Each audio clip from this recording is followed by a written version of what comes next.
है। अब पहले आप देखो troponin I and T. Okay, so इसमें देखो तो एक आई हो गया और एक टी हो गया, तो ये टू वर्ड्स है।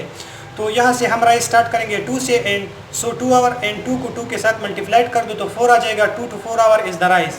ट्रोपोनिन आई एन टी में टू वर्ड्स है, I and T two words हो गया। 2 एंड 2 को 4 के साथ मल्टीप्लाइड करो तो 2 to 4 आवर इसका राइज हो गया। पीक 10 आवर होता है, इसको छोड़ दो।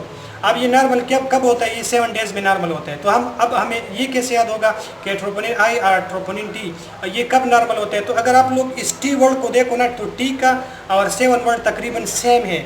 आप इस तरह टी को लिख दो तो इसको मैं टी भी कह सकता हूँ और इसको मैं 7 भी कह सकता हूँ। तो दिस इज हाउ आप लोग को याद होगा कि troponin I and T normal होता है 7 डेज में। ठीक है, अब ये हमारे साथ गोल्ड स्टैंडर्ड ट्रोपा is the gold standard for MI diagnosis and it is the most important serum marker in MI. तो ये कैसे याद होगा? इंपॉर्टेंट में देखो आई है, तो इससे आपको याद होगा trop I is the most important serum marker. और इसमें फिर स्पेसिफिक में आई वर्ड आ रहे हैं, तो ये आई मोर स्पेसिफिक है देन टी।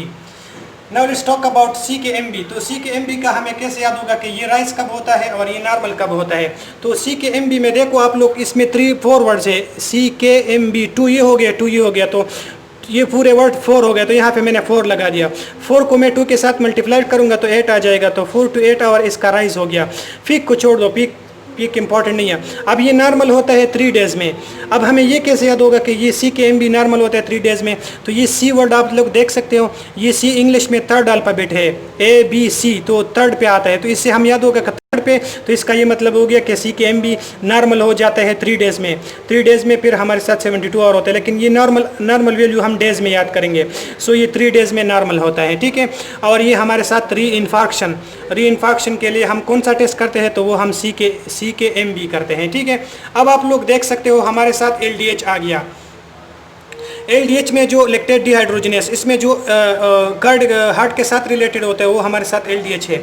लेकिन उससे पहले आप लोग को याद होना चाहिए सी के एम बी इस पर हार्ट, सी के एम इस पर मसल, सी के बी इस पर ब्रेन।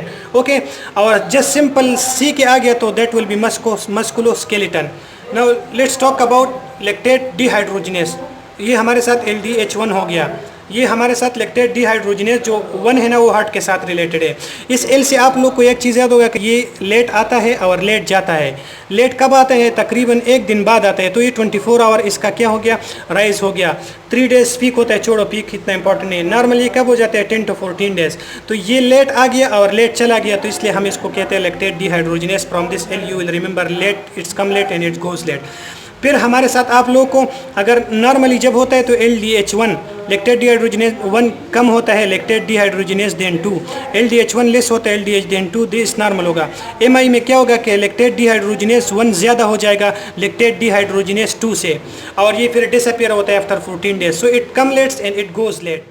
माइग्लोबिन पे तो लैक्टेट डिहाइड्रोजनेस एल से स्टार्ट हुआ था, तो वो लेट आ रहा था और लेट जा रहा था, लेकिन माइग्लोबिन ये फर्स्ट आता है और फर्स्ट जाता है। सो it come first and it goes let's, it goes first come and first goes.